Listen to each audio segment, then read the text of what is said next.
안녕하세요 여러분. 오늘은 흑인들이 세계 여러 나라에서 겪는 도전과 그들이 느끼는 환영받지 못하는 분위기에 대해 이야기해 보려고 해요. 특히 한국, 우크라이나, 네덜란드, 중국, 인도, 이탈리아, 러시아, 사우디아라비아, 일본, 독일에서 어떤 일들이 일어나고 있는지 살펴볼게요. 이 문제들은 단순한 사건이 아니라 더 큰 사회적, 체계적 문제의 일부랍니다. 이런 패턴이 흑인들의 글로벌 경험을 어떻게 형성하는지, 그리고 이를 해결하기 위해 어떤 조치들이 취해지고 있는지 함께 알아볼까요? 조금 불편할 수 있는 진실들을 마주해 볼 준비 되셨나요? 1을 한국은 세계에서 가장 발전한 나라 중 하나로 2024년 기준으로 1인당 소득이 약 4,800만 원에 달해요. 경제적으로 번영한 나라지만 아직 포괄적인 차별금지법이 마련되지 않아서 소수자들, 특히 흑인들이 사회적 도전을 자주 마주하죠. 2023년 서울대학교의 설문조사에 따르면 많은 흑인 외국인들이 명백한 차별과 미묘한 배제를 경험한다고 해요. 예를 들어 호기심 어린 시선, 공공장소에서의 피하기, 또는 그들의 배경에 대한 고정관념적인 질문을 자주 받죠. 아프리카 출신 유학생들은 빈곤이나 자동차 소유 여부에 대한 질문을 받는 경우가 많아요. 더 심한 경우에는 피부색과 관련해 청결함을 의심받거나 피부색에 대한 부정적인 발언을 듣기도 하죠. 한국에서는 피부색의 사회적 지위와 밀접하게 연결되어 밝은 피부가 높은 지위로 여겨지는 경향이 있죠.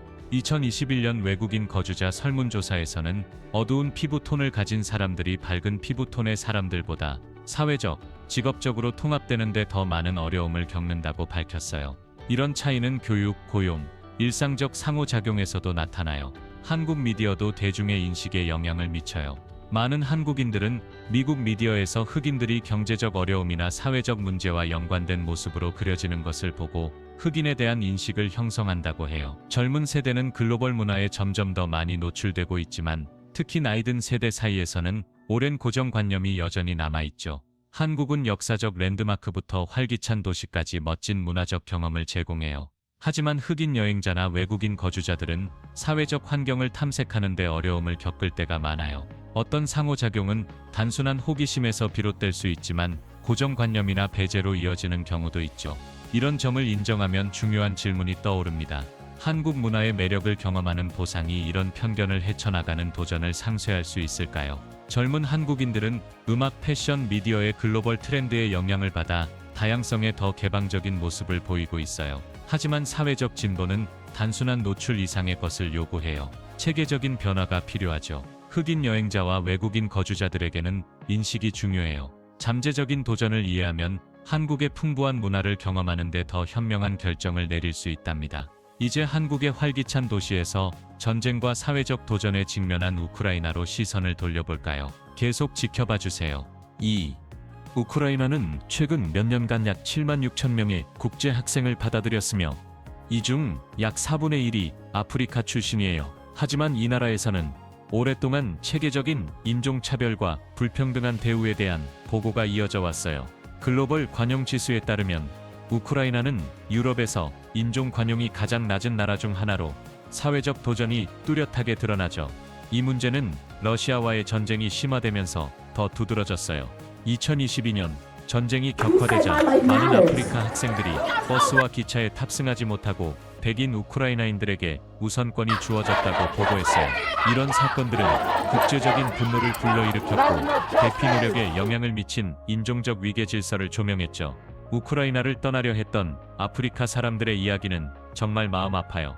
나이지리아 의대생 한 명은 폴란드로 탈출하려 했지만 우크라이나인들을 위해 버스에서 강제로 내리게 됐어요. 10대가 넘는 버스를 기다렸지만 성공하지 못했고 결국 폴란드 국경까지 며칠 동안 걸어갔죠. 프랑스 튀니지 출신 22살 학생 아흐메드 후비는 폴란드에 도착했을 때 우크라이나 군인들에게 쫓기다 부상을 입었어요. 시에라리온 출신의 미국인은 미국 여권을 사용해야 안전한 통행을 보장받을 수 있었다고 전하며 비백인 난민들이 겪는 불평등한 대우를 강조했죠. 짐바브웨 출신 학생 코린 스카이는 대피 과정을 생존 게임에 비유했어요. 백인 유럽인들이 우선순위였고 그 다음으로 인도인과 중동인들이, 아프리카인들은 맨 마지막에 놓였죠. 심지어 동물들은 기차에 태워졌지만 흑인 난민들은 뒤에 남겨졌다는 보고도 있었어요.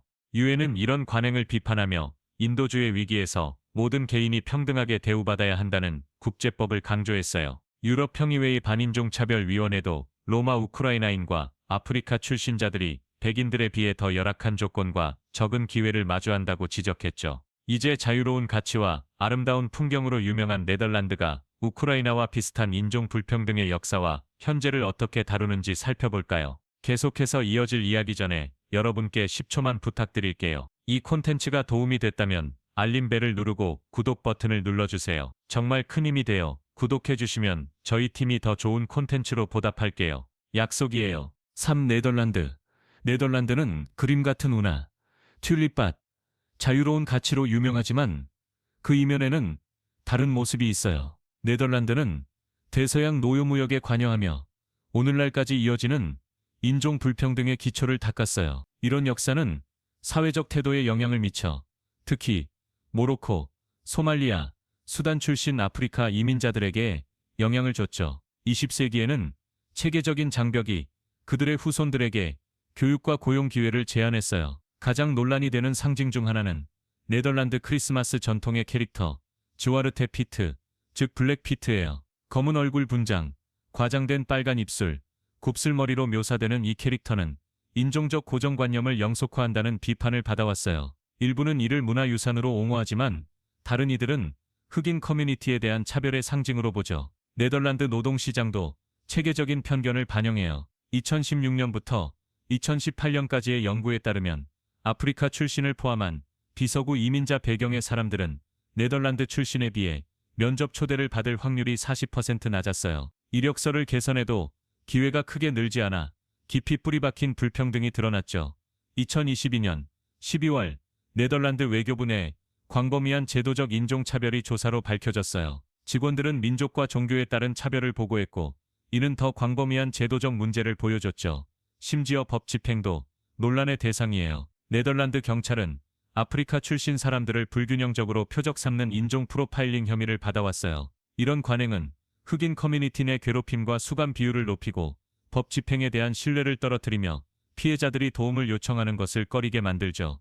패션 산업도 비슷한 편견을 보여줘요. 흑인 모델은 런웨이 출연의 단지 8%에서 8.5%만 차지해요. 루이비통, 샤넬, 프라다 같은 주요 브랜드는 흑인 모델의 캠페인 대표성이 낮다는 비판을 받았죠. 메이크업 아티스트와 사진작가들은 어두운 피부톤을 다루는 데 어려움을 겪는다고 밝히며 산업이 여전히 인종평등의 어려움을 겪고 있음을 보여줬어요. 2020년 조지 플로이드 사건은 네덜란드를 포함한 전 세계에서 블랙 라이브스 매터 시위를 촉발했어요. 이 시위는 체계적인 인종차별을 국가적 조명 아래로 가져왔죠. 마크 러터 총리는 네덜란드 사회에서 차별이 체계적인 문제임을 인정하며 인종평등과 개혁에 대한 논쟁을 불러일으켰어요. 여러분은 즈와르테 피트 같은 문화 전통이 많은 이들에게 공격적으로 보인다면 보존되어야 할까요? 아니면 더 포용적인 사회를 반영하기 위해 바뀌어야 할까요? 아래에 여러분의 생각을 나눠주세요. 4. 중국 2020년 코로나19 팬데믹이 한창일 때 특히 광저우 같은 도시에서 흑인 커뮤니티를 겨냥한 차별적 관행이 드러났어요. 그해 10월 11일 케냐 최대 신문은 중국의 케냐 시민들 우리를 지옥에서 구해줘라는 헤드라인을 실었죠.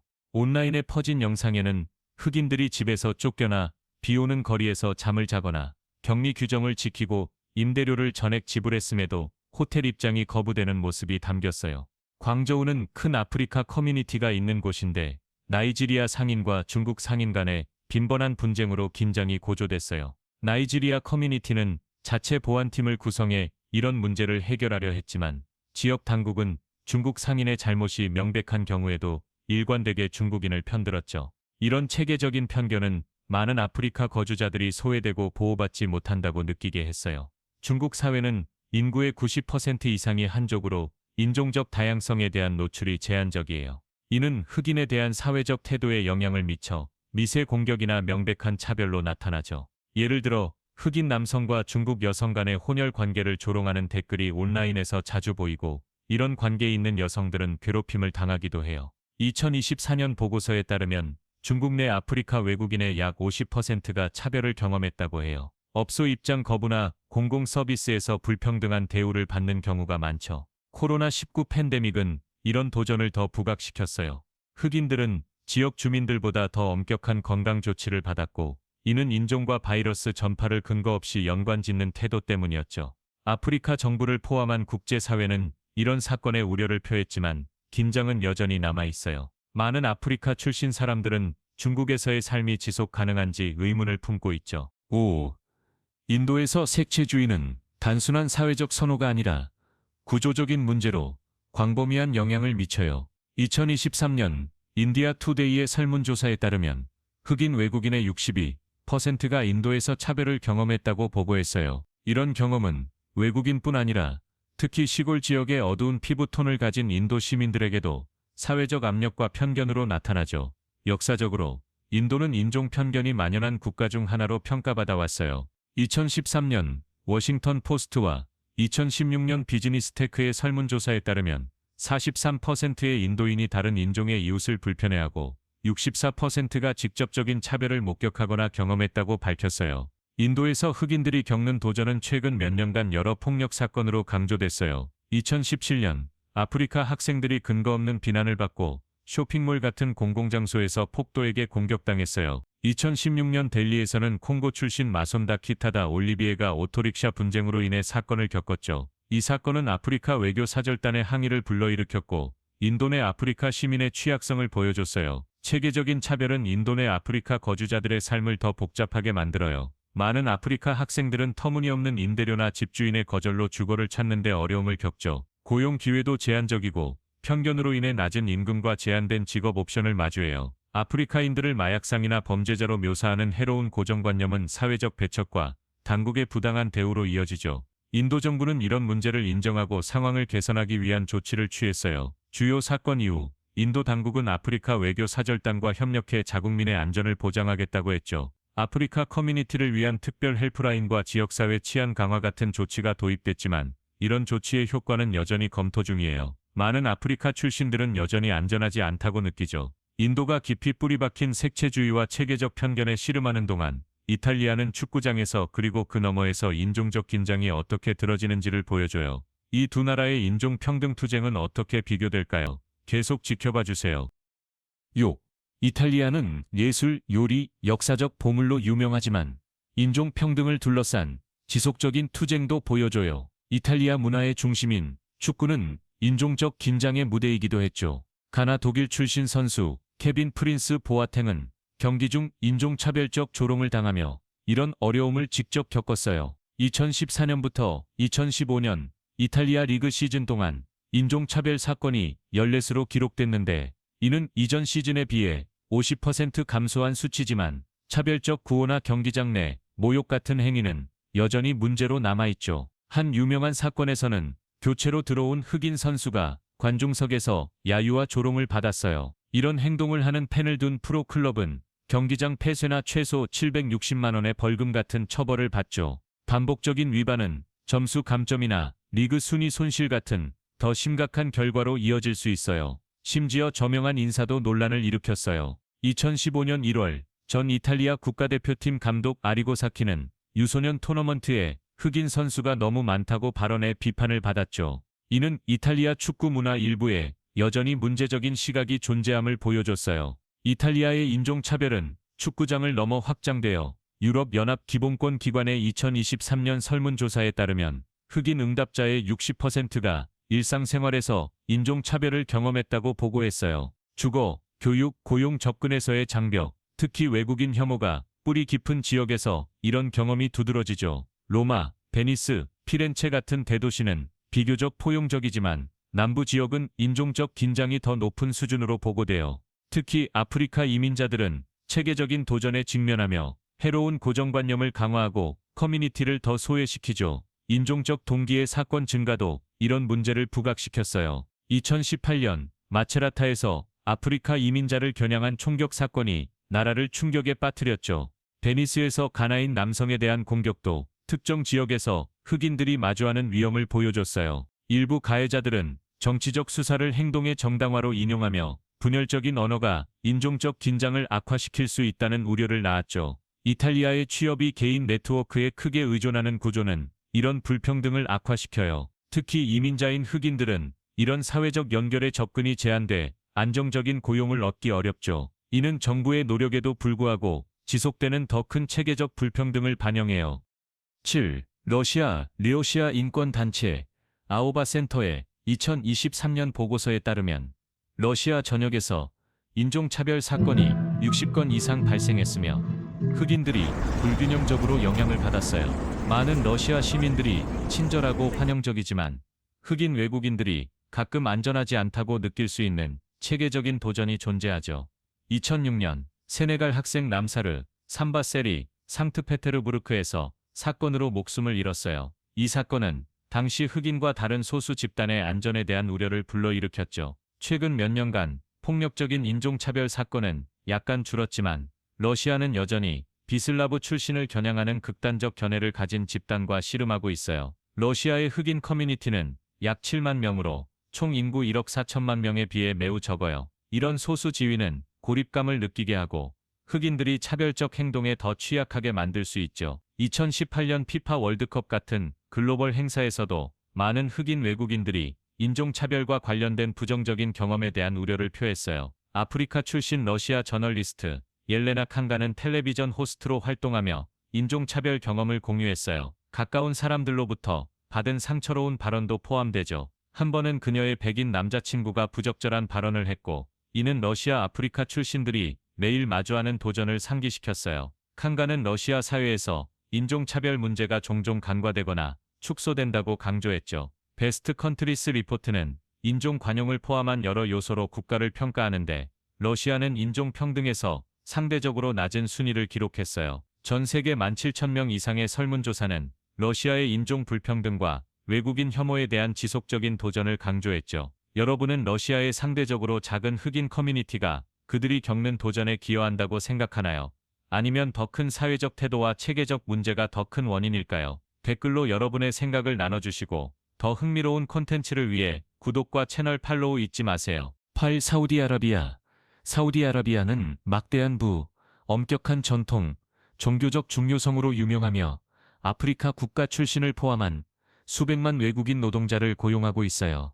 2023년 휴먼 라이츠 워치 보고서에 따르면 사우디아라비아의 노동 분쟁의 70%가 흑인 노동자와 관련이 있었어요. 많은 이들이 임금 착취와 열악한 생활 조건을 경험했다고 보고했죠. 아프리카 이주 노동자들에게는 카팔라 시스템이 이동성과 법적 구제를 제한하며 이런 문제를 더 악화시켜요. 사우디아라비아는 공식적으로 1962년에 노예제를 폐지했지만 이 관행의 유산은 사회적 태도에 여전히 영향을 미쳐요.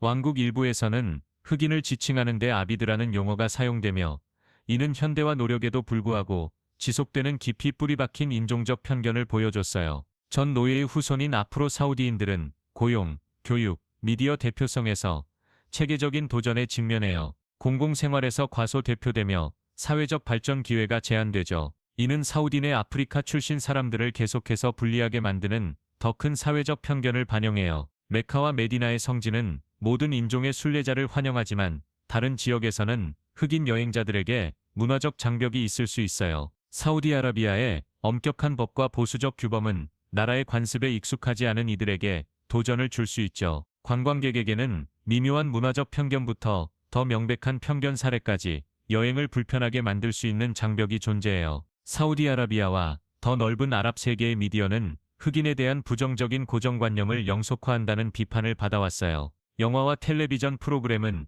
흑인 캐릭터를 비하하는 역할로 자주 묘사하며 사회적 편견을 정상화하고 차별적 태도를 강화하죠. 사우디아라비아는 인종차별 퇴치를 목표로 하는 국제협약을 비준하며 사법 및 입법 시스템이 이런 목표를 지지한다고 주장해요. 하지만 유엔 인종차별 철폐위원회의 보고서는 특히 이주 노동자와 앞으로 사우디인에게 영향을 미치는 체계적 문제 해결에 지속적인 도전이 있음을 드러냈어요. 이제 사우디아라비아의 깊이 뿌리박힌 체계적 편견에서 일본의 더 미묘하지만 널리 퍼진 도전으로 넘어가 볼까요? 두 문화에서 흑인들의 경험은 어떻게 다를지 계속 지켜봐 주세요.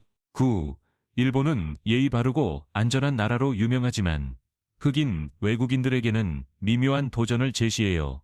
명백한 인종차별은 드물지만 많은 흑인 방문자들이 더 미묘한 방식으로 배제감을 느낀다고 해요. 2022년 재팬 타임스의 연구에 따르면 흑인 외국인의 45%가 불편한 시선부터 사회적 환경에서 무시당하는 등의 인종 편견을 경험했어요. 이런 배제감은 외국인이 드문 작은 마을에서 더 두드러지죠. 도쿄나 오사카 같은 대도시는 더 환영하는 분위기를 제공할 수 있지만 법 집행기관의 인종 프로파일링은 여전히 큰 우려예요. 일본의 미디어 환경도 흑인에 대한 묘사, 특히 광고와 엔터테인먼트에서 부정적인 고정관념을 강화한다는 비판을 받아왔죠. 흑인 외국인들은 일본의 깊이 동질적인 문화를 이해하며 인내심을 가지고 사회적 환경을 탐색해야 해요.